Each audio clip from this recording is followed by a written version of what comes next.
სამხრეთ-აღმოსავლეთ აზიის ტროპიკული ტყეების ღრმა, თითქმის ხელშესახებ სიჩუმეში, სადაც დრო არა საათებით, არამედ გეოლოგიური ეპოქებით იზომება, არსებობს უხილავი სამყარო. ეს არის ჯუნგლების ზედა იარუსის სამყარო. იმ არსებათა სამეფო, რომელთა ევოლუციური ისტორია ათეულობით მილიონ წელს მოითვლის. აქ დიპტეროკარპუსის ხეების ვარჯებს შორის ბრძანებლობენ პტეროპუსის გვარის მფრინავი მელიები. ღამის ცის გიგანტები. ისინი უძველესი საიდუმლოებებისა და უხილავი მკვლელების მცველებიც არიან. იმ ბიოლოგიური წონასწორობის გუშაგები, რომელიც კაცობრიობამ გაუაზრებლად დაარღვია. 10 წლეულების განმავლობაში ამ ძუძუმწოვრებმა დადეს თავისებური თითქმის მისტიკური ბიოლოგიური აღთქმა ვირუსებთან, რომლებიც სხვა სახეობებისთვის გარდაუვალ და მტანჯველ სიკვდილს ნიშნავდა, ხოლო თავად მათთვის, მფრინავი მელიებისთვის უწყინარ თანამგზავრებად რჩებოდნენ. ეს ისტორია არ იწყება სტერილურ ლაბორატორიაში ან გადაჭედილ სამედიცინო პალატაში. იგი იწყება დროის სიღრმეში, როდესაც პარამიქსოვირიდეების ოჯახის ვირუსებმა ხელფრთიანების ორგანიზმში იდეალური თავშესაფარი იპოვეს. ღამურები უნიკალური არსებები არიან. ისინი ბუნების პარადოქსები არიან. ისინი ერთადერთი ძუძუმწოვრებია, რომელთაც აქტიური ფრენა აითვისეს. რაც კოლოსალურ ენერგეტიკულ დანახარჯებს მოითხოვდა მათგან. ეს პროცესი მათი სხეულის ტემპერატურას იმ ნიშნულამდე ზრდის, რაც ადამიანში სასიკვდილო ციებ-ცხელებას გამოიწვევდა. ამ მუდმივმა მეტაბოლურმა ალმა და უნიკალურმა იმუნურმა სისტემამ, რომელიც ანთებით რეაქციებს ინტერფერონებით თრგუნავს, საშუალება მისცა მათ პათოგენების იდეალურ სუპერრეზერვუარებად ქცეულიყვნენ. დედიდან შვილს გადაეცემოდა, შვილიდან შვილიშვილს და დაავადებას არ იწვევდა. ეს იყო ერთგვარი თავდაუსხმელობის პაქტი. ვირუსი იღებდა თავშესაფარსა და მობილობას, ხოლო მასპინძელი იმუნურ ტოლერანტობას.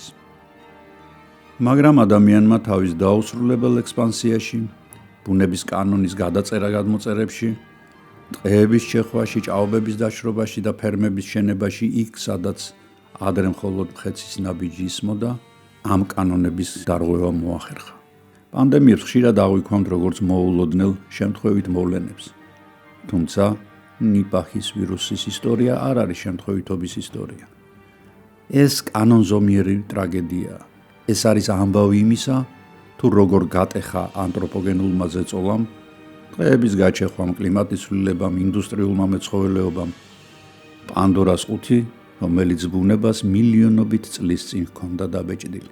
ნიპაჰი არ არის უბრალო ვირუსი. მას ახასიათებს ეშმაკური ვერაგობა. მას ახასიათებს დაუნდობელი სისასტიკე და მას აქვს უსასრულო მოთმინება. შეუძლია გადარჩენილი ტვინში წლების განმავლობაში ჩაიბუდოს, რათა კვლავ დაარტყას მაშინ, როცა მსხვერპლს უკვე საკუთარი ხსნის სჯერა.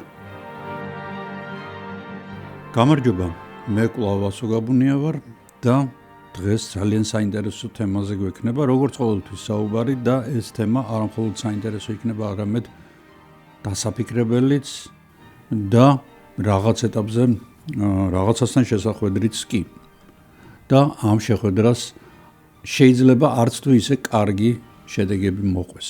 მე არ გაშინებთ, მე ყოველთვის ვამბობ იმას, რა არის შესაძლებელი, რომ ჩვენ ამას ყველაფერს დავხვდეთ. როცა მე ვამბობდი, რომ ძალიან ბევრ სიურპრიზს მოგვიმზადებს კიდევ ბუნება, აი ხედავთ, რომ გვიმზადებს და ჯერ კიდევ ბევრი რამ წინ გვაქვს. მე ვამბობდი, რომ მიწისძვრები იქნება საქართველოში და არის. ეს არ არის, იმიტომ კი არა, რომ მე გრძნეული ვარ და იმიტომ კი არა, რომ მე რაღაც სპეციალური ცოდნა გამაჩნია. ეს იმიტომ, რომ მე ვიცი, რომ ეს ასე იქნება, იმიტომ რომ დედამიწა ცოცხალი ორგანიზმია და დედამიწა ყოველთვის რაღაც სიურპრიზებს გვპირდება. სიურპრიზებს გვპირდება არა მხოლოდ დედამიწა, არამედ მისი გარემომცველი კოსმოსიც. იმიტომ რომ კოსმოსური სტუმრებიც ძალიან ხშირად გსტუმრობენ. კოსმოსური სტუმარი იყო ზუსტად 19 იანვარს ამ წლის, როდესაც ძალიან ძლიერი მზის ქარიშხალი ეწვია დედამიწას და გამოიწვია მის ზედაფენებში აღშფოთება და ეს აღშფოთება გამოიხატა ულამაზესი ფეერვერკით, რომელსაც წითელი და მწვანე ფერები ჰქონდა კერძოდ აურორა ბორეალისით, ანუ ჩრდილოეთის ციალით, რომელიც ჰამბურგში ძალიან კარგად ჩანდა. ასე რომ დღევანდელი ვიდეოც აი ასეთ შავ გედს მიეძღვნება. ანუ შავ გედს რატომ ეძახიან ხოლმე? საერთოდ ამბობდნენ, რომ შავი გედი არ არსებობს ბუნებაში და ამ დროს ჩავიდნენ პირველი კოლონისტები ავსტრალიაში და ნახეს, რომ შავი გედი არსებობს. და შავი გედის არსებობა ზოგადად ესეთი ხატოვნად იყენებენ ხოლმე ამ გამოთქმას, როდესაც უეცრად ხდება რაღაც ძირითადად ცუდი რამ. და ალბათ ვისაც გედების ტბა ნანახი გაქვთ, იქ იცით, რომ შავი გედი სწორედ აი თეთრების ანტაგონისტია და ბოროტების განსახიერებაა მეტად თუ ნაკლებად. აი ასეთი შავი გედებით სამწუხაროდ ჩვენი ცხოვრება და ზოგადად ადამიანის ისტორია სავსეა. სავსეა ზოგჯერ ჩვენ თვითონ ქმნით ამ შავ გედებს, მაგრამ ძალიან ხშირად ისინი გარედან მოდიან და ისეთი ადგილებიდან, საიდანაც საერთოდ არ ველოდებით. ამიტომ დღევანდელი ვიდეო ისევ მეორებ იქნება ძალიან საინტერესო და ასევე ერთგვარი გაფრთხილებაც, თუნდაც ფუჭი, ღმერთმა ქნას რომ ეს იყოს ფუჭი ტყუილად გასროლა ჰაერში ტყვიისა, მაგრამ როგორც იცით, გაფრთხილებულია, ესე იგი შეიარაღებულია, ესე იგი წინააღმდეგობის გაწევა შეუძლია. დღესასწაულებმა ჩაიარეს, მაგრამ ზამთარი გრძელდება. მართალია დღემ მომატება დაიწყო, მაგრამ ნამდვილ გაზაფხულამდე ჯერ კიდევ ჭირვეული თებერვალი და მარტი გვაქვს გასავლელი. საჩუქარი წელიწადის ნებისმიერ დროს სიამოვნებს ადამიანს.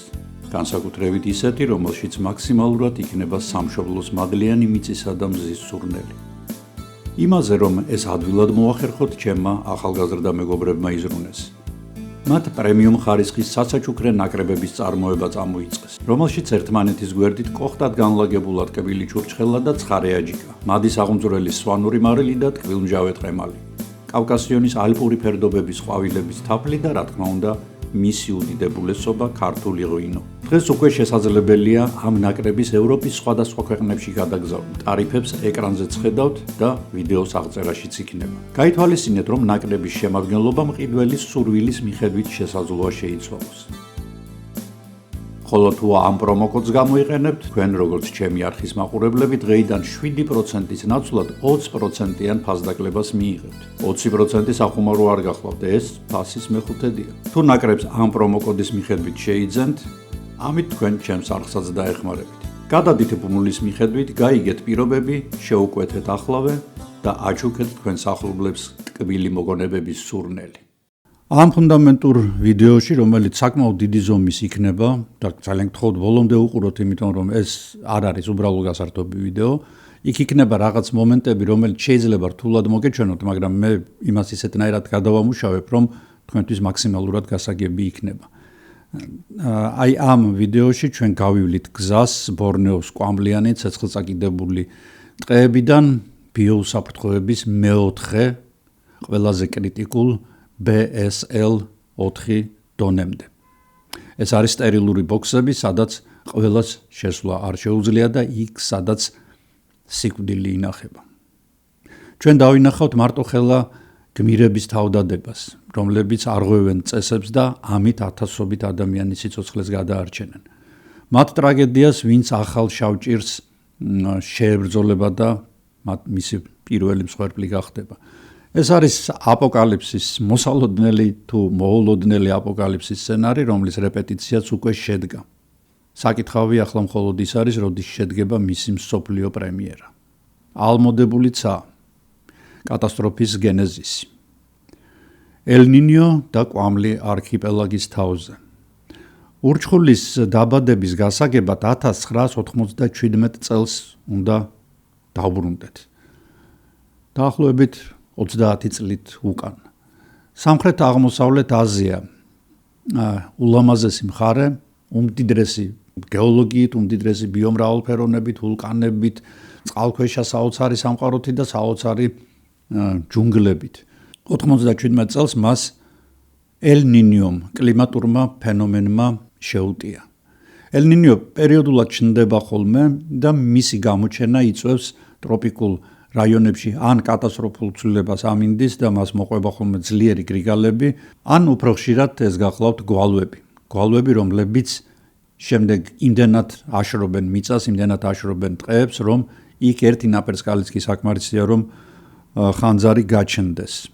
აი ასეთი კატასტროფული გვალვა დაატყდა თავს აღმოსავლეთ აზიას. ის პასატები, რომლებიც წვიმის სეზონზე წვიმას იწვევენ ხოლმე, რომლებიც რწყავენ ნიადაგს, რომლებიც ამდიდრებენ ნიადაგს, საკვები ნივთიერებები და პარალელურად მდინარეებს და ტბებს ავსებენ მტკნარი წყლით. აი ეს ყველაფერი თითქმის შეწყდა, წვიმების სეზონი იმ წელს არ ყოფილა.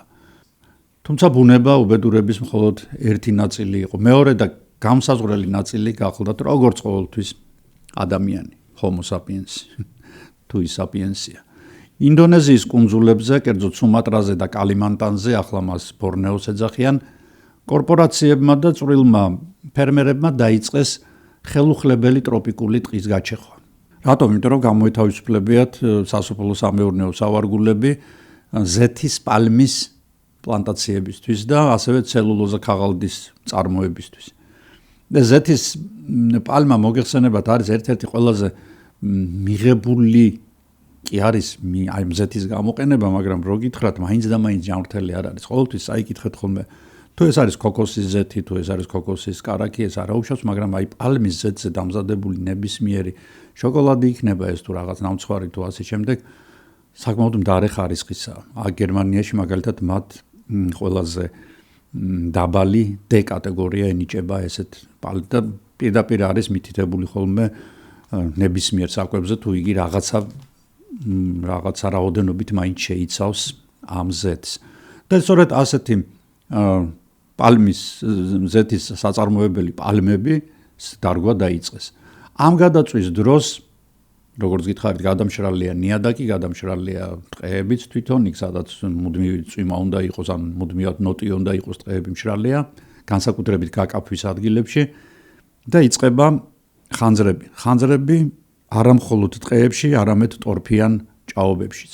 ჭაობებში ტორფი ეს მოგეხსენებათ არის ათასწლეულების განმავლობაში დაგროვილი ხავსების და სხვადასხვა მცენარეების ესეთი როგორც ქვანახშირის წინაპირობაა რა, მოკლედ მილიონი წლების შემდეგ მისგან ქვანახშირი წარმოიქმნება, მაგრამ იგი არანაკლებ კარგად იწვის და იწყებს ტორფიწვას. ტორფის წვის უბედურება იმაში, რომ მისი ჩაქრობა პრაქტიკულად შეუძლებელია. ბურუსი, რომელსაც ჰეიზს უწოდებენ, ეს არის საკმაოდ მახრჩობელა, ტოქსიკური კვამლი და მილიონობით კვადრატულ კილომეტრზე გავრცელდა. რა თქმა უნდა, ზღვაშიც გადავიდა, მაგრამ ეს კვამლმა ძირითადად მოიცვა ტროპიკული ტყეები. ეკოსისტემისთვის ეს იყო გამანადგურებელი დარტყმა.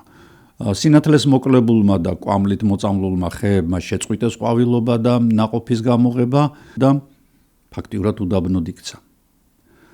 ამ შიმშილობის ეპიცენტრში აღმოჩნდნენ ძალიან სიმპათიური ცხოველები, ეგრეთ წოდებული მფრინავი მელიები, მათი ორი სახეობა, ეს არის პტეროპუს ვამპირუსი და პტეროპუს ჰიპომელანუსი. ეს ცხოველები, რომელთაც მძაფრი მეტაბოლიზმი აქვთ ძალიან, იმიტომ რომ ისინი ფრენენ მოგეხსენება და ღამურები ზოგადად ძალიან დიდ ენერგიას ხარჯავენ ფრენისას. და ამ ენერგიას ანაზღაურება ჭირდება, ამიტომ არის რომ ღამურა როდესაც გამოდის სანადიროდ, იგი მთელი ღამის განმავლობაში დაფრინავს და ჭამს, იმიტომ რომ იგი რასაც ჭამს, იმას მომენტალურად ინელებს ხოლმე და ასე სხვა შეიძლება რომ პატარა ზომისა ცხოველი ან რაც უფრო მეტ ენერგიას ხარჯავს, მათ ამ ენერგიის შესავსებად მეტი ენერგიის წყარო ჭირდება, საკვები. ენერგეტიკულად მდიდარი საკვებით იკვებებოდნენ მფრინავი მელიები და ასეთი საკვები გახლდათ ტროპიკული ხილი, რომელიც აი გაჯირჯვებული არის ფრუქტოზით, სახაროზით და რა ვიცი, ამ შაქრებით, რომლებიც ისე ვიმეორებ, ენერგეტიკული წყარო არის ნებისმიერი ცოცხალი ორგანიზმისთვის. შიმშილი მოგეხსენებათ უძლიერესი მოტივატორია არა მხოლოდ მფრინავ მელიებში, არამედ ორფეხზე მოსიარულე ადამიანებისთვისაც და თვითგადარჩენის ინსტინქტმა მფრინავი მელიები აიძულა, რომ მათ დაეტოვებინათ თავიანთი ტრადიციული სახლი, ანუ ეს გახლდათ ტროპიკული ტყე, მათ გადაჭრეს მალაკის სრუტე და დასავლეთისკენ წავიდნენ, თითქოს ისინი რაღაც, ელოდებოდნენ, რომ სადღაც რაღაცა ადგილს იპოვიდნენ, სადაც ისინი გამოიკვებებოდნენ და საკუთარ შთამომავლობას გამოკვებოდნენ და მალაიზიის დაიძრნენ. აქ ძალიან საინტერესო მომენტს მივადექით, ფაქტიურად საკვანძო მომენტს. მალაიზიის პერაკის შტატში, კერძოდ სოფლების სუნგაი, ნიპაჰისა და ბუკით პელანდოკის გარშემო არის უამრავი ღორის ფერმა. ღორი ზოგადად მალაიზიელებს, რომლებიც დიდი ნაწილი ქრისტიანები არიან, არის ძირითადი საკვების წყარო. ამავე დროს ფერმერებისთვის, რომლებიც ამრავლებენ ღორებს, ეს არის მათი პური, მათი ოქრო, მათი ბრილიანტი და მათი ყველაფერი აბსოლუტურად.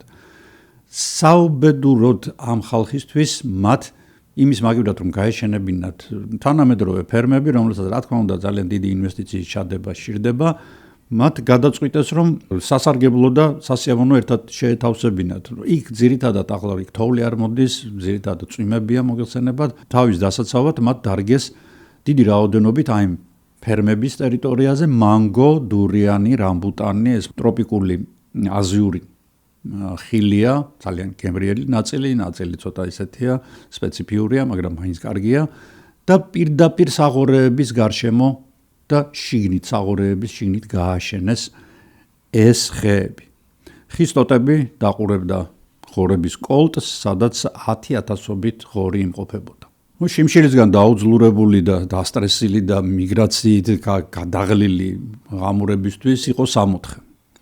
ისინი ღამით 100-ობით, 1000-ობით შეესეოდნენ ხოლმე ამ ხეებს და იწყებდნენ კვებას. ხარბად შეექცეოდნენ აი ამ ნაყოფს და სხვა შორის ღამურებს ახასიათებს, როგორც გითხარით, ძალიან სწრაფი ნივთიერება და ცვლა, ამიტომ ისინი ჭამენ, ძალიან სწრაფად ინელებენ, ექსკრემენტებს იქვე გამოყოფენ, ძალიან დიდი რაოდენობით შარდს გამოყოფენ და ეს ყველაფერი ცვიოდა ღორებში. ღორები მოგეხსენებათ ახლა ღორი რის ღორია, ის ყველაფერს ჭამს, გინდა შარდით იყოს დაბინძურებული, გინდა ექსკრემენტებით, მთავარი არის რომ იქ არის საჭმელი. და სწორედ ამ დროს მოხდა საბედისწერო რამ სახეობათა შორის ვირუსის გადასვლა, ეგრეთ წოდებული spillover-ი. ვირუსი, როგორც შესავალში მოგახსენეთ, ფრინავი მერლიების სხეულში ბინადრობს და იგი მათ ზიანს არ აყენებს. მათ დადებული აქვთ სამშვიდობო პაქტი, მე შენ გადამიყვანი ადგილიდან ადგილზე, მე შენ ხელს არ გახლებ, მე შენთან ერთად ვიქნები. მაგრამ აღმოჩნდა, რომ თითქოს ამას ელოდებოდა ეს ვირუსი 1000 წლების განმავლობაში იგი ტყეებში იყო ჩაკეტილი და უცებ აღმოაჩინა, რომ რაღაც გადასარევი ცოცხალი ორგანიზმია, აგერ უზარმაზარი დრუნჩი აქვს, დიდი ყურები, აი ცხიმიანია და აი დიდი მოხეული ტიპია, 500-600 კილოგრამს იწონის და მოდი და ერთი ვნახავ ეს როგორ გამიძალიანდება. და ღორი იქცა ეგრეთ წოდებულ გამაძლიერებლად, ანუ amplifier host-ად. სენა მომზადებული იყო თავარი გმირის, ანუ უფრო ზუსტად თავარი მსხვერპლის ადამიანის შემოსვლას ელოდა მხოლოდ. 1997 წელს ელ-ნინიოს შემოტევა ხდება აღმოსავლეთ აზიაზე, იწყება ეკოლოგიური კატასტროფა, რომელსაც იწვევს ელ-ნინიოც და ამაში ხელს უწყობს შემდეგ ადამიანი და 10,000-ობით მფრინავი მელია ტოვებს თავის ტყეს და მიფრინავს ბედის საძებნელად და ბედს ისპოულობს მალაიზიაში. მალაიზია პატარა სოფელი სახელად სუნგაი ნიპახი. ნიპახი დავიმახსოვროთ ეს სახელი. ძალიან ხშირად ვახსენებთ დღეს. აქ ცხოვრება მარტივია. ადამიანები დილით ადრე დგებიან, მიდიან თავიანთ ფერმებში, უვლიან ღორებს, ეს არის მათი მთავარი ბიზნესი, ღორი აქ ყველაფერია, ეს არის საკვები, ფული, მათი შვილების მომავალი, მათი მომავალიც და ასე შემდეგ. მაგრამ ერთ დღესაც ადგილობრივი ფერმერი თავს ცუდად იგრძნობს. მას თავის ტკივა და ფიქრობს, რომ მზემ დაარტყა ეს ჩვეულებრივი მოვლენაა ტროპიკებში. ან უბრალოდ გადაიღალა. საღამოს სიცხე აუწევს, 2 დღის შემდეგ კი ლაპარაკის უნარს კარგავს. მესამე დღის ბოლოს იგი გონებას კარგავს, კუნთები მისი უკონტროლოდ ტეტანურად იკუმშება და მეოთხე დღეს იგი კვდება. თავიდან ამ ამბავს არავინ არ აქცევს ყურადღებას, ხა ტროპიკებია მოგეხსენებათ, იქ ყველა პატარა ბორში და პატარა ტყლაპოშიც კი რაღაცა ინფექცია შეიძლება ადამიანმა აიკიდოს. მაგრამ გადის დრო, 2 კვირა და კიდევ ერთი ადამიანი ავადდება ანალოგიური სიმპტომებით და ანალოგიურად მეხუთე დღეს იღუპება. შემდეგ ამ დაღუპულის მეზობელი, შემდეგ ამ მეზობლის ძმა და რა არის საინტერესო? ეს დაავადება თითქოს გვერდსუვლის ქალებს, რომლებიც სახლში არიან და ოჯახებს უვლიან, გვერდსუვლის მოხუცებს და ბავშვებს არადა როგორც წესი ძლიერი ინფექციები პირველ რიგში ამ ყველაზე ფაქიზ და ნაზ არსებებს ერჩის ხოლმე, ხო? და ამ რაღაც უცნაური დაავადების ეს უცნაური თვისება დააფიქსირეს ადამიანებმა. დაავადება ემართება მხოლოდ მას, ვინც უშუალოდ ღორებთან მუშაობს. ღორებმა კვდომა დაიწყეს. თავდაპირველად მათ ეგრეთ წოდებული მყეფავი ხველება ემართებათ. აი თითქოს და 1 კილომეტრიან ხველებასაც ეძახიან, იმიტომ რომ 1 კილომეტრის მანძილზე ისმის, წარმოგიდგენთ, საჩინელი ხმა აქვს ალბათ. მათ შემდეგ ეწყებათ კრუნჩხვები და რა თქმა უნდა იპყრებიან. ასევე მატულობს ადამიანთა დაავადების და მათი სიკვდილების რიცხვი. სიმპტომები მართლა შემზარავია, მოულოდნელი მაღალი ტემპერატურა, გაუსაძლისი თავის ტკივილი, რომელსაც არაფერი არ აყუჩებს, შემდეგ სახსრების ტკივილი, შემდეგ კუნთების ტკივილი, ამას ერთვის თან თავბრუსხვევა, ადამიანი ფეხზე ვეღარ დგას, მუდმივად აღებინებს, ეწყება დეჰიდრატაცია, ანუ კარგავს დიდი რაოდენობით წყალს და სწრაფად გადადის კომაში და შემდეგ სიკვდილიც საკმაოდ სწრაფად დგება. ექიმები განგაშს ტეხენ, საავადმყოფოები ივსება პაციენტებით, რომლებსაც ენცეფალიტის, ანუ ტვინის მწვავე ანთების სიმპტომები აქვთ. სიკვდილიანობა ძალიან მაღალია, ხალხი პანიკაშია, რა ხდება, ღვთისრიცხვა, წყალი მოიწამლა, ახალი პანდემია და არის არავინ არ იცის. 1998 წელია. ზოგადად ეს რეგიონი ცნობილი არის როგორც იაპონური, ეგრეთ წოდებული იაპონური ენცეფალიტის გავრცელებით. დაავადების, რომელიც კოღოებს გადააქვთ. ეს არის ტვინის ანთება, საკმაოდ ძლიერი ციებცხელება და რა თქმა უნდა, ხელისუფლებამ პირველ რიგში დამნაშავედ გამოაცხადა იაპონური ციებცხელება. ჯაპანის ენცეფალიტის, ასე თქვია მას. საზოგადოებრივი ჯანდაცვის სისტემამ და ჯარით ჩაერთო ამ საქმეში და შინაგან საქმეთა სამინისტრო მასშტაბური კამპანია წამოიწყო. ინსექტიციდების საშუალებით ისინი ფოგინგი ალბათ გინახავთ თქვენ ძალიან ხშირად აკეთებენ ხოლმე ფოგინგს დასავლეთ საქართველოში, იქ სადაც ფაროსანებია გავრცელებული. აი ამ კვამლით, შხამის შემცველი კვამლით ისინი ანადგურებენ კოღოებს, იმიტომ რომ კოღო არის ძირითადი გადამტანი, ძირითადი კი არა, ერთადერთი გადამტანი ამ იაპონური ენცეფალიტის. ყველა ადგილს, სადაც კი კოღო შეიძლება იყოს, ასხამენ ამ შხამს და იწყებენ ადამიანების ვაქცინაციას.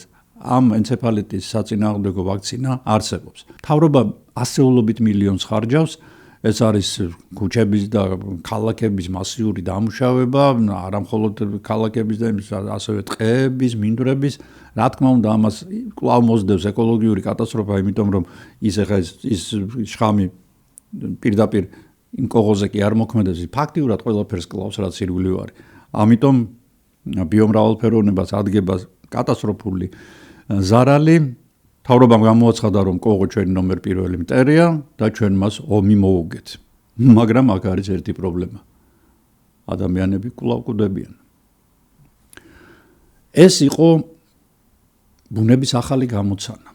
ის და ისევე როგორც ნამდვილ დეტექტივში, პირველ ვისაც ხელს დაადებენ ხოლმე, თუ დახედეთ დეტექტივზე, თუ მეხუთე გვერდზე იპოვეს ვიღაცა ეჭვმიტანილი, ან 100%-იანი მკვლელი, არ არის 100%-იანი მკვლელი, რა თქმა უნდა, თელი დეტექტივი შემდეგ მოდის, კლასიკურ დეტექტივებზე მაქვს საუბარი, ხა ზოგჯერ არის დეტექტივებს, როცა პირველი გვერდზე იცი ვინ არის მკვლელი. დამნაშავე იპოვეს, მაგრამ იგი დამნაშავე არ აღმოჩნდა.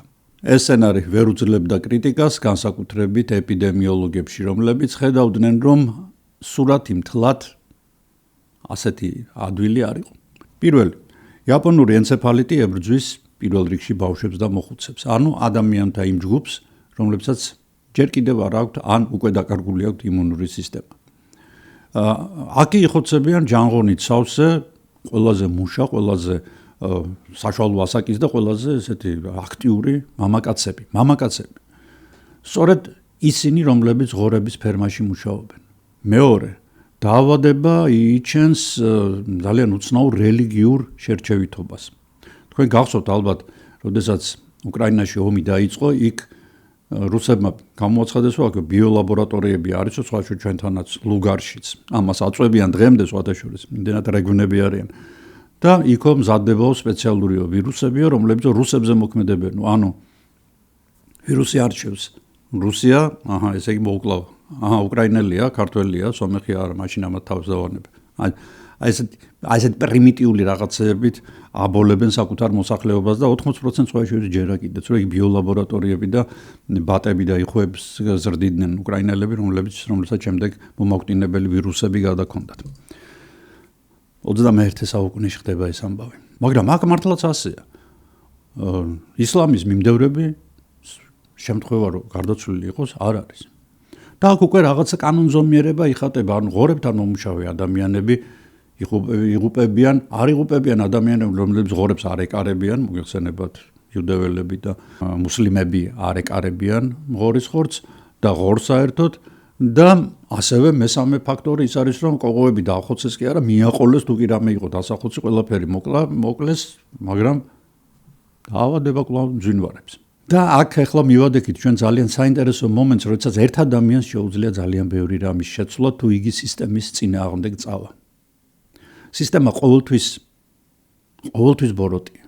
რაც არ უნდა კარგი სისტემა იყოს. სახელმწიფო სისტემაზე ვამბობ მე. სახელმწიფო სისტემა ყოველთვის ცდილობს თავი დაიცვას, რაღაცნაირად ადვილად გამოძრეს სიტუაციიდან. იქნება ეს ძალიან დემოკრატიული ქვეყანა თუ იქნება ეს, ვთქვათ, კიმ ირ სენის და კიმ ჩენ ინის ჩრდილოეთ კორეა. არ აქვს მნიშვნელობა. ყველგან ეს მეთოდი თითქმის ერთნაირად მუშაობს. ეხლა მალაიზია დიდი დემოკრატიული ქვეყანა არ არის, დიდად ესეთი დემოკრატიის დროში დარდარბიან იქა, მაგრამ ეს ნორმალური ჩვეულებრივი აზიური ქვეყანაა, სადაც მეტნაკლები ესეთი დემოკრატია არის.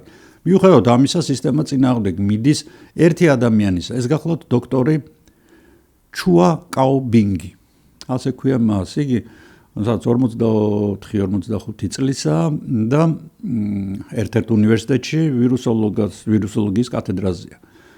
მისი ისტორია ეს არის მართლაც აი მეცნიერი გმირის კლასიკური არქეტიპი, რომელიც აკადემიური წრეების ისტებლიშმენტის დოგმების წინააღმდეგ მიდის და იმარჯვებს.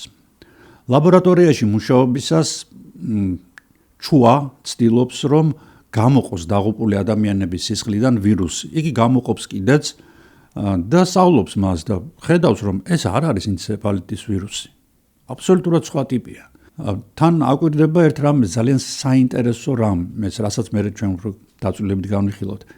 ვირუსი აზიანებს უჯრედებს, მათ თითქოს ადნობს და ამ შენადნობებს გადამდნარ უჯრედებს ერთმანეთთან აერთებს და ქმნის გიგანტურ ესეთ წარმონაქმნებს, მრავალბირთვიან წარმონაქმნებს, ეგ მათი კედლები ლღვება თითქოს და ეს გარსი ერთმანეთს უერთდება რამდენიმე ათეული უჯრედი და იქნება რამდენიმე ათეული უჯრედისგან მრავალბირთვიანი რაღაც ესეთი წარმონაქმნი, რომელსაც ქვია სინციტიუმი.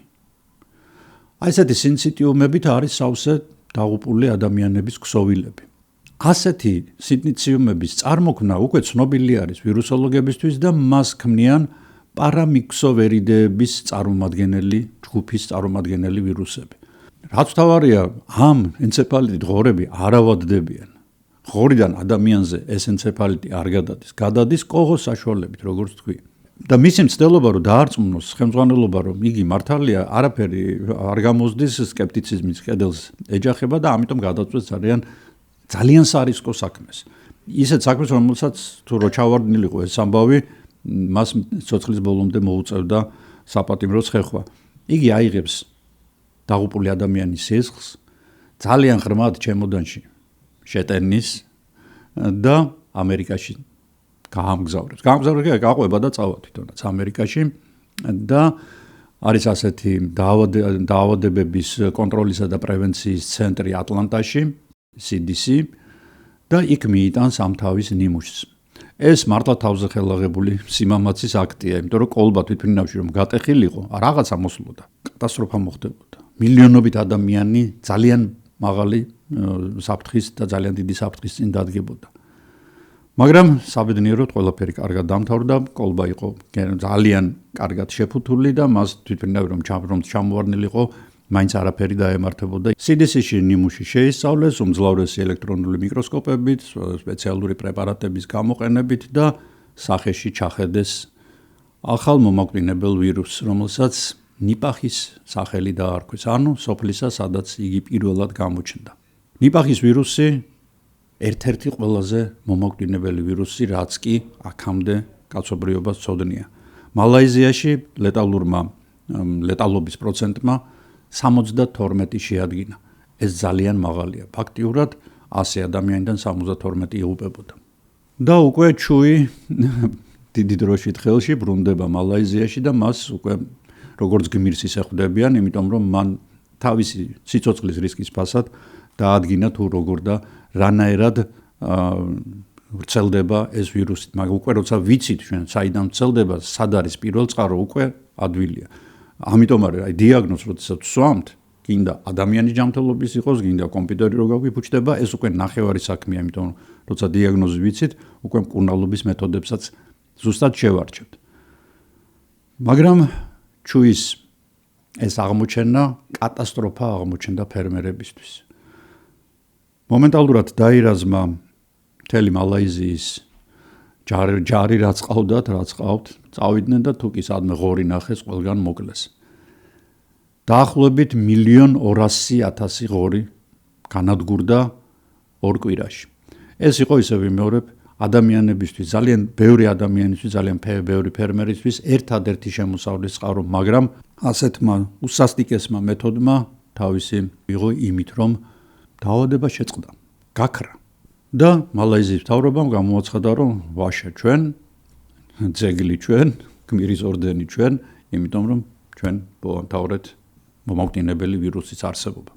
აი ეს არის ის პეპლის ეფექტი, რომელზეც მე ხშირად ვსაუბრობ ხოლმე, რომ სადღაც დაქნეულმა პეპლის ფრთამ შეიძლება სხვა ადგილას გრიგალი გამოიწვიოს. აი ელემენტარული რამ არის, ხო?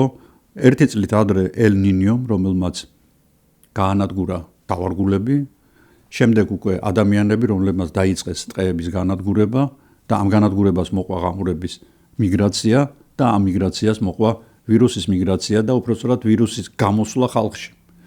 1000 წლეულების განმავლობაში ტყეში ჩაკეტილი ვირუსი გამოვიდა ხალხში და აღმოჩნდა მომაკვდინებელი.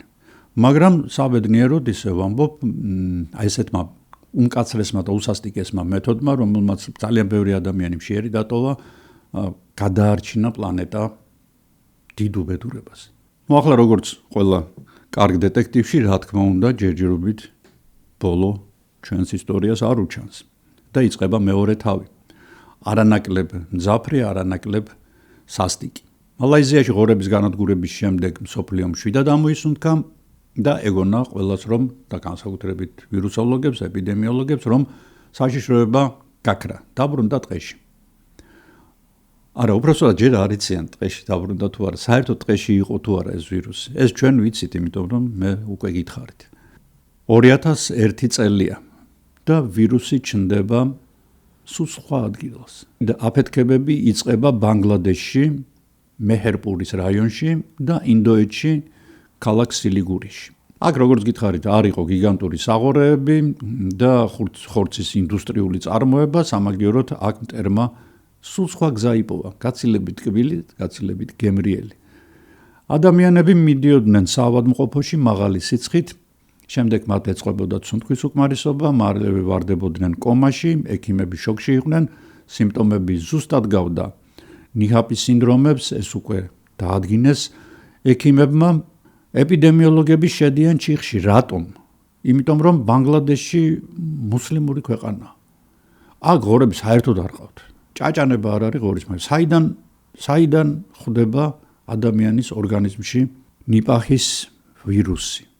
ანუ ღორი ადამიანი, აი ეს ჯაჭვი არ არსებობს. მაშ როგორ გადახდა ვირუსი? თავიდან იქ მიფიქრეს, რომ შეიძლება ძროხებს აყავთ, შეიძლება თხებს ყავთ, მაგრამ ისინი შეამოწმეს, აღმოჩნდა, რომ ყველა სუფთაა და კიდევ კარი არ დაიწყო მათი მასიური ხოცვა. მაშინ უკვე ექიმებმა დაიწყეს დაავადებულების გამოკითხვა. ანუ ზუსტად ისე როგორც დეტექტივები დაკითხავენ ხოლმე და რაღაც ფაქტების და ესეთი სამხილების შეჯერება როდესაც ხდება. ისინი კითხავდნენ ხოლმე ერთი კომუნის, ერთი სოფლის მოსახლეობას და ეკითხებოდნენ რა აქვთ მათ საერთო. და აღმოჩნდა ერთი უცნაური დეტალი.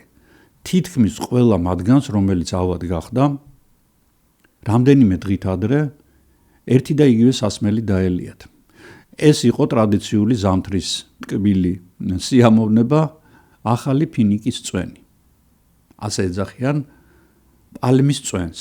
არსებობს ასეთი ტრადიცია, ფინიკის პალმის, ფენიქს სილვესტრის, ასე ქვია ლათინურად მას, წვენის შეგროვების მეთოდოლოგია აქვს მათ შემუშავებული. მიძრება ვიღაცა კარგი ისეთი მძრომიალე კაცი პალმაზე და ზემოდან იწყებს ნაჭდევების გაკეთებას, ანუ კანის აცლას, ზოლებად.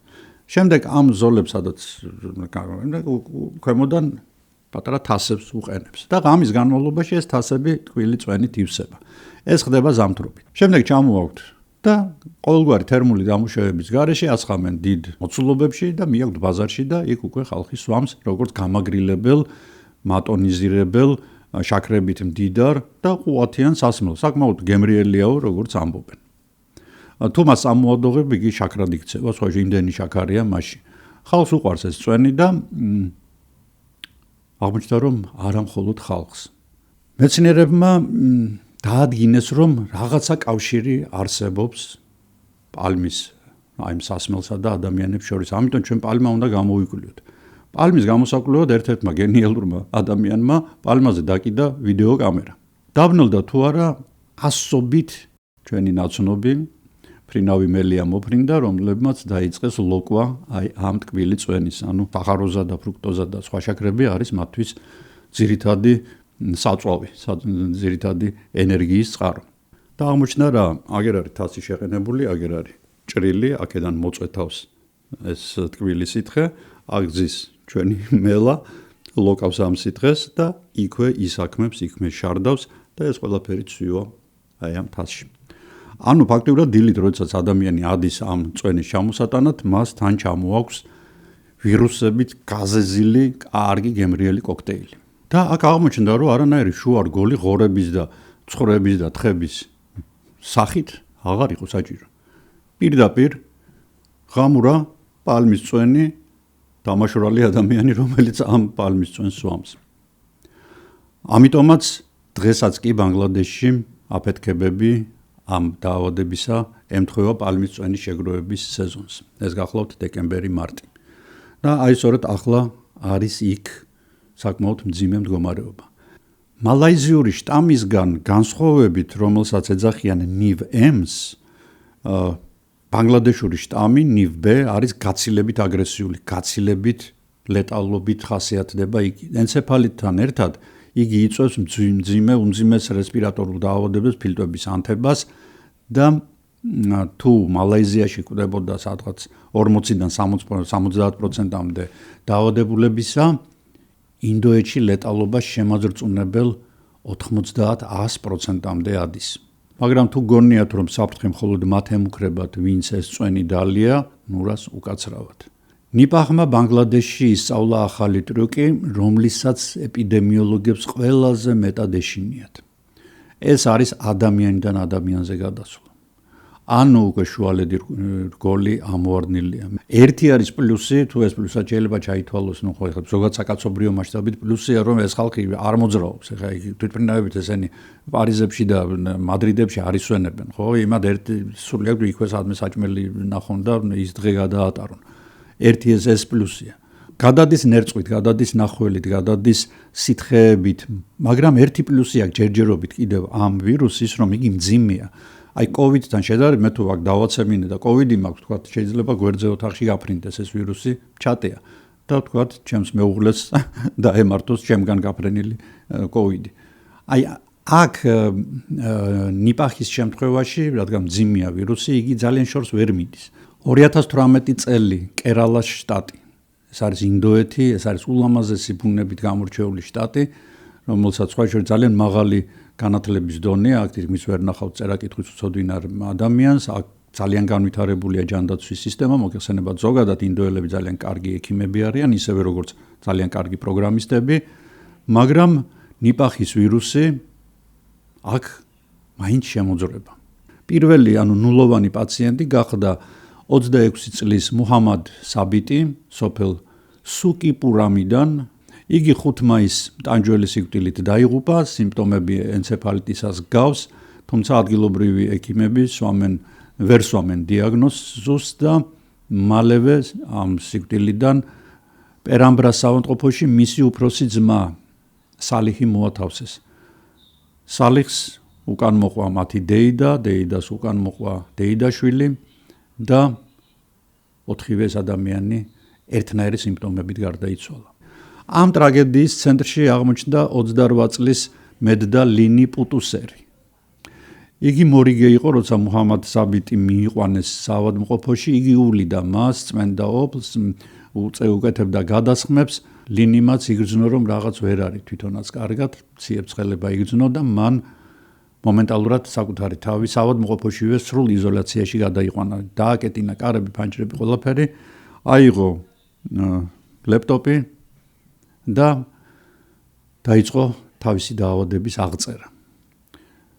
იგი აკვირდებოდა თუ როგორ პროგრესირებდა ეს დაავადება, მან დაწერა ასეთი რამ, რომელიც მედიცინის ისტორიაში ალბათ ერთ-ერთ ყველაზე დრამატულ დოკუმენტად იქცა.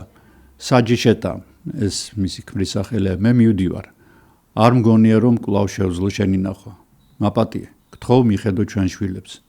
ბავშვები თან წაიყვანე ბაჰრეინში. ეს კაცი ბაჰრეინში მუშაობდა. არ მიატოვო ისინი, როგორც ეს მამაჩემა გააკეთა. გთხოვ, დიდი სიყვარულით, შენი ლინი. ლინი მარტოობაში გარდაიცვალა 2018 წლის 21 მაისს, მისი ცხედარი, რა თქმა უნდა, ახლობლებს არ მისცეს, მისი კრემაცია მოახდინეს და ლინის სიკვდილს ტყუილად არ ჩაუვლია მისი ჩანაწერების და ექიმების მიერ ატეხილი განგაშის წყალობით კურალას ხელისუფლება მყისიერად მობილიზდა, მოხდა 200,000-ზე მეტი კონტაქტის დაფიქსირება ძალიან სწრაფად, ამ კონტაქტების იდენტიფიცირება, დაწესდა უმკაცრესი კარანტინი, ჩაიკეტა ქალაქები და მოგეხსენებათ ინდოეთში 20 და 30,000-იანი ქალაქები არ არის, ხო? თუ არის 2-3-4 მილიონი ცხოვრობს.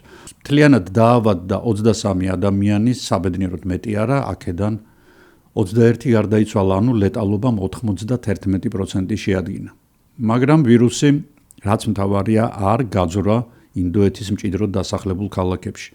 ლინი პუტუსერი სიკვდილის შემდეგ ეროვნულ გმირად აღიარეს და მედიცინის მუშაკთა თავდადების სიმბოლოდ იქცა ამ უხილავი სიკვდილის წინაშე.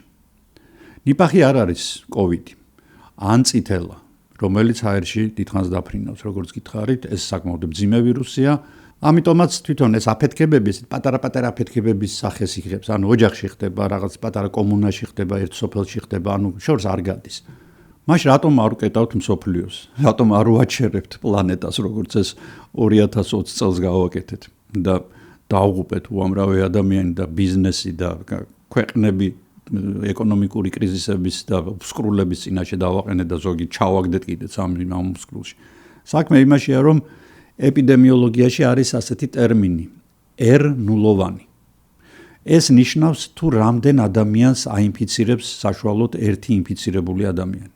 წითელას R0 არის 12-დან 18-მდე. იგი ცეცხლივით ვრცელდება, ამიტომა რომ აი საბავშვო ბაღებში ერთ ბავშვი თუ მოვა წითურიანი თუ წითელიანი, მომენტალურად მთელი ჯგუფი კი არა, მთელი ბაღი ჩაწვება ხოლმე წითელად.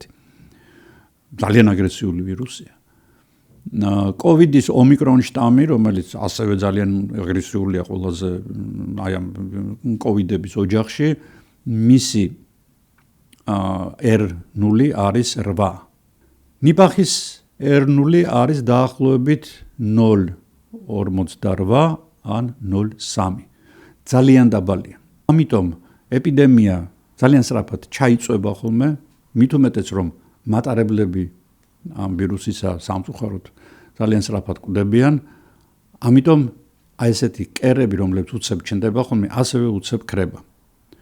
მაგრამ აქ არსებობს ძალიან დიდი მაგრამ ასევე ვირუსოლოგების კოშმარი, ეს გახლავთ ის, რომ ვირუსები მუტაციას განიცდიან. ეს მათი ჩვეულებრივი მდგომარეობაა. თუ ნიპახი ისწავლის ისეთ გავრცელებას, როგორც ისწავლა კოვიდმა და თან შეინარჩუნებს 60%-იან სიკვდილიანობას, მაშინ პლანეტა კატასტროფის წინაშე დადგება. მაგრამ ჯერჯერობით ასე არ არის, მიუხედავად იმისა, რომ ჩვენ როგორც ვირუსოლოგები ამბობენ, ვზივართ დენთის კასრზე, რომელსაც ძალიან მოკლე პატრუქი აქვს. ნიპახის ვირუსის საშიშროების გასაგებად უნდა ჩავიხედოთ მის ანატომიაში. ახლა მე ძალიან მარტივად მოგიყვებთ, აი უმარტივესად გეტყვით თუ რას აკეთებს იგი. ნიპახი მიეკუთვნება, როგორც უკვე ვთქვი, პარამიქსოვირუსების ჯგუფს. შეჭრის და განვითარების მექანიზმი საკმაოდ საინტერესოა ამ ვირუსის. მე ძალიან გამარტივებულად გეტყვით თუ რას აკეთებს იგი. ვირუსს აქვს ჯეცილა, ეგრეთ წოდებული attachment glycoprotein. ეს არის მაღალი სიზუსტის სკანერი. გრიპის ვირუსისგან განსხვავებით ნიპაჰი ირჩევს ელიტარულ სამიზნეებს. იგი უკავშირდება ეფრინ B2 და ეფრინ B3 რეცეპტორებს მასპინძლის უჯრედის ზედაპირზე. რატომ არის ეს მნიშვნელოვანი? საქმე იმაშია, რომ ეფრინ B2 არ არის უბრალოდ ცილა. იგი კრიტიკულად მნიშვნელოვანი არის ემბრიონალური განვითარებისთვის, არტერიების ფორმირებისთვის, ნეირონების მიგრაციისთვის, უჯრედებში, გლუკუნთებში და რაც საბედისწეროა ტვინის უჯრედებში, ტვინის ნეირონებში. ეფრინ B3 ტვინის ღეროში იმყოფება და ამ რეცეპტორების გამოყენებით ვირუსი იღებს VIP საშუალებას, შეიძლება ასე ვთქვათ, სასიცოცხლო სისტემებში, ანუ სისხლის მიმოქცევის სისტემაში და ცენტრალურ ნერვულ სისტემაში შესაღწევად. ამით აიხსნება ეს კლასიკური სურათი, ანუ ვასკულიტი, სისხლის ზარღვების ანთება და ენცეფალიტი, ტვინის მწვავე ანთება, რომელიც ერთდროულად მიმდინარეობს. ყველა უჯრედს თავისი მემბრანა აქვს და ისინი გამოყოფილი არიან ამ მემბრანების საშუალებით სხვა უჯრედებისგან. აი ამ მემბრანების შეხების ადგილებზე ხდება მათი გალღობა და ერთი უჯრედიდან წარმოიქმნება ორი, ანუ თავისუფლად ბირთვებიანად და იმიანად, მაგრამ შინ სავსეა ვირუსები. იქ გვერდზე ხო არის კიდევ უჯრედები. იქაც გალღვება ეს მემბრანა, წარმოიქმნეს მიემატება, კიდე მიემატება, როგორც თოვლის გუნდა რო აგორავებთ თქვენ თოლში და იზრდება იგი ზომაში, ასე იზრდება ეს უჯრედი, ხდება არანორმალური ზომის გიგანტური მრავალბირთვიანი მასა და მას ეწოდება სინციტიუმი. მიკროსკოპის ქვეშ ეს ადგილი, სადაც ეს ყველაფერი ხდება, ბრძოლის ველს გავს. ცალკეული უჯრედების აკურატული მოზაიკის მაგივრად, მოგხსენებათ ლამაზად არიან ხო უჯრედები ჩალაგებული. აქ არის პროტოპლაზმის ქაოტური ლოდები მიმოყრილი და სისხლის ზარღვების ენდოთელიუმში ეს ყველაფერი იწვევს ამ სისხლის ზარღვების კედლების რღვევას, აქედან გამომდინარე იწყება სისხლჩაქცევები არა მხოლოდ კანზე და არა მხოლოდ კუნთებში, არამედ თავის ტვინშიც. რატომ არ ანადგურებს ადამიანის იმუნიტეტი დაუპატიჟებელ სტუმარს? ძალიან რთული მექანიზმის საშუალებით ნიპაჰი ჯაშუშობისა და დივერსანტობის ოსტატი ხდება. ძალიან რთული მექანიზმია, ამის შესახებ რომ დავიწყოთ ჩვენ საუბარი, დღეს ვერ დავამთავრებთ, ამიტომ თქვათ ასე. იგი აყრუებს და აბრმავებს ჩვენს იმუნურ სისტემას. ნიპაჰს კიდევ ერთი ძალიან ცუდი თვისება აქვს. ისინიც კი ვინც ფიზიკურად გადარჩება, ხშირად ინვალიდებად რჩებიან. კვლევებმა აჩვენა, რომ გადარჩენილთა დაახლოებით 25-30%, ანუ ყოველი მესამე იტანჯება გრძელვადიანი ნევროლოგიური შედეგებით. ეს არის მუდმივი კრუნჩხვები, პიროვნული ცვლილებები, რაც ყველაზე საშინელებაა, ღრმა დეპრესიები, ქრონიკული დაღლილობა, კოგნიტური დარღვევები. ძალიან ადვილია, რომ დავადანაშაულოთ ხამურები ამ ყველა უბედურებაში. პტეროპუსები, ანუ მფრინავი მელები, ეკოსისტემის საკვანძო ელემენტები არიან. ეს ის ცხოველებია, რომლებსაც გადააქვთ მტვერი ერთი ყვავილიდან მეორეზე და ხელს უწყობენ ტროპიკული ხილის დამტვერიანებას. მათ გარეშე ვერ მოხდებოდა ხეების მრავალი სახეობის გავრცელება. საკმაოდ დიდი ზომის ცხოველია, თათაშლა მათი 2 მეტრამდეა და ადვილი არის მათზე GPS-ის დაყენება და ამ GPS-ის საშუალებით მეცნიერებმა გაიგეს, რომ ისინი მომთაბარეები არიან. მათ შეუძლიათ ასობით კილომეტრი გადაკვეთონ, ისე რომ საერთოდ არც დასხდნენ, თუ კარგი ნაჭამები არიან, მათ შეუძლიათ გაიარონ სხვადასხვა საბაჟოები, ისე რომ ბაჟი არ გადაიხადონ, დაარღვიონ საზღვრები და ერთი ტყიდან მეორეს შეაფარონ თავი. ამიტომ ვირუსის გავრცელება ამ კონტროლს, რომ აი თქვა რაღაც დამულიყავდეს ეს ცხოველები, სადმე კიდე გასაგებია და თქვა არ მოძრაობდნენ, ხო ერთ დღეში იყვნენ მარტო. ასე არ არის სამწუხაროდ, ამიტომ ამ ცხოველებზე მონიტორინგი მუდმივად მიმდინარეობს. ახლა ამდენი ვილაპარაკეთ ამ საიშროებაზე, მაგრამ რაღაცა კარგიც უნდა ვთქვათ, ხო? დიდი ხნის განმავლობაში კაცობრიობას იარაღი არ ქონდა ნიპაჰის წინააღმდეგ და კურნალობა წმინდა სიმპტომატურად მიმდინარეობდა, ანუ თქვა იქ სიცხე დაუწიო, ტკივილგამაყუჩებელი დაალევინო, ანუ კურნალობა ფაქტიურად ეს არ არის. ბოლო წლების მთავარ იმედად იქცა მონოკლონური ანტისხეული, ეს არის 102.4. ეს პრეპარატი შეიქმნა პროფესორ კრისტოფელ ბროდერისა და მისი გუნდის მიერ და იგი წარმოადგენს ხელოვნურად შექმნილ ანტისხეულს. და იგი მუშაობს როგორც საცობი გასაღებზე. ცილას, რომელთაც იგი უნდა დაუკავშირდეს ჩვენს უჯრედს, მოდის. ვერ უკავშირდება, იმიტომ რომ მას თავზე საცობი აქვს ამოწმული. მწვანე მაიმუნებზე ჩაატარეს ასეთი მკურნალობა და ძალიან კარგად იმუშავა. ვაქცინები. ახლა ანტივაქსერები დამეტაკებიან, მაგრამ არ აუშავს. ეგეთებისთვის გამიძლია 4-ჯერ მაქვს ვაქცინა გაკეთებული. და წელსაც გავიგეთე სხვადასხვა არა, კოვიდის აღარა, ჩვეულებრივი გრიპის. და ვარ მშვენივრად. ნამდვილი გარდატეხა მოახდინა ოქსფორდის უნივერსიტეტმა, რომელმაც COVID-19-ის ვაქცინის წარმატებით შთაგონებულმა შექმნა თავისი ვაქცინა. მას დაარქვა ChAd-Ox1 ნიპახ-B. ეს გახლავთ ვექტორული ტიპის ვაქცინა, ანუ ვაქცინა, რომლის მთავარი მატარებელი გახლავთ უსაფრთხო ვირუსი. ანუ ვირუსს იყენებენ როგორც მატარებელს. პარალელურად ბიოტექნოლოგიურმა გიგანტმა, როგორც გახლავთ Moderna, რომლის ანტიკოვიდური ვაქცინა საკმაოდ პოპულარული იყო, დაიწყო თავისი mRNA ვაქცინის გამოცდა. და ეს ტექნოლოგია ჩვენ საშუალებას გვაძლევს, რომ ორგანიზმმა თავად აწარმოოს ვირუსის დამთრგუნველი ცილის ფრაგმენტები. რა ეს იწვევს უკვე ჩვენი იმუნური სისტემის წრთვნას.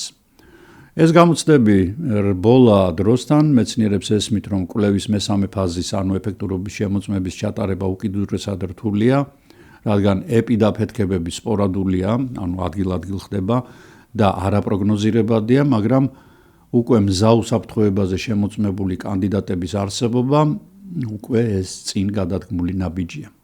ახლა კაცობრიობას უკვე აქვს ფარი, რომელიც გლობალური საფრთხის შემთხვევაში ჩვენ შეგვიძლია აღმართოთ ვირუსების წინ. რას ნიშნავს ეს ყველაფერი ჩვენთვის? ჩვენთან რა თქმა უნდა მფრინავი მელები და კურდღლები არ არიან, ჩვენში გავრცელებული ღამურები ჯერჯერობით უსაფრთხოები არიან, ყოველ შემთხვევაში მათ ჩვენ არ ვჭამთ, არ ვიყენებთ, არ გვაქვს მათთან კონტაქტი, მაგრამ მიუხედავად ამისა, ეს მაინც არ არის მხოლოდ მალაიზიის ან ბანგლადეშის ისტორია. ეს ისტორია არის ჩვენზე, ადამიანებზე და ბუნებაზე. ნიპახი არ გაჩენილა, იმიტომ რომ ღამურა არის ბოროტი და მას უნდა და ჩვენთვის მაინც და მაინც ეს ვირუსი გადმოედო. არა, ჩვენ დავწვით ტყეები. შევიჭერით მათ სახლში, გამოდენეთ ისინი სახლებიდან და ვაიძულეთ, რომ წასულიყვნენ იქ, სადაც არ უნდა წასულიყვნენ. ეჭამათ ის, რასაც ისინი არ ჭამდნენ. მოეშარდათ იქ, სადაც ისინი არასდროს მოხვდებოდნენ, რომ არა ჩვენი ესეთი მომხვეჭელი ბუნება. კლიმატის ცვლილება, ვიზაც არ და რაზეც არ უნდა იყოს იგი დამოკიდებული, აიძულებს ცხოველებს, რომ მათ მიგრაცია დაიწყონ. ტყეები, სადაც ისინი მილიონობით წლების განმავლობაში ცხოვრობდნენ და არავის აწუხებდნენ და გადმოვიდნენ ჩვენთან. ნიპახი არის შეხსენება, რომ ჩვენ არ ვართ ბუნების ბატონ-პატრონი და არც მით უმეტეს მეფეები და იმპერატორები. ჩვენ ბუნების ნაწილი ვართ და რამდენსაც გაულაწუნებთ ბუნებას, იმდენჯერ 10-ჯერ უფრო ძლიერად შემოგვილაწუნებს. მე კვლავ გავიმეორებ, რომ მე თქვენი შეშინება არ მსურს, მე არასდროს არ გაშინებთ თქვენ, მე უბრალოდ გაფრთხილებთ და გაძლევთ ინფორმაციას იმისათვის, რომ დაფიქრდეთ. რატომ არ გვაქვს პანიკის საფუძველი? ზუსტი სტატისტიკა ყოველთვის არის საუკეთესო არგუმენტი იმის დასამტკიცებლად, რომ საქმე გვაქვს ლოკალურ აფეთქებებთან და არა გლობალურ პანდემიასთან. 2026 წლის იანვრის ბოლოს მონაცემებით სურათი ასეთია. დღეისთვის მსოფლიოში აქტიური ეპიდემია ფიქსირდება მხოლოდ ერთ წერტილში. ეს არის ინდოეთი, დასავლეთ ბენგალი. 2026 წლის იანვარში აქ დაფიქსირდა 5 დადასტურებული შემთხვევა. ისტორიული სტატისტიკა 98 წლიდან 2026 წლამდე მთელ მსოფლიოში რეგისტრირებულია 770-მდე დადასტურებული შემთხვევა და არა მილიონობით და ათეულ მილიონობით როგორც კოვიდის დროს. ბანგლადეშში 347, მალაიზიაში 265, ინდოეთში 115, სინგაპურში 11, ფილიპინებზე ერთეულები. ეს ციფრები ადასტურებს, რომ ეს არ არის პანდემია. ვირუსი ფიქსირდება მხოლოდ სამხრეთ და სამხრეთ-აღმოსავლეთ აზიაში. კონკრეტულ ლოკაციებზე და წელიწადში მხოლოდ რამდენიმე ათეულ ადამიანს უტევს. საფრთხე არის მისი სიკვდილიანობა. 40-80% და არა მისი გავრცელების სისწრაფე.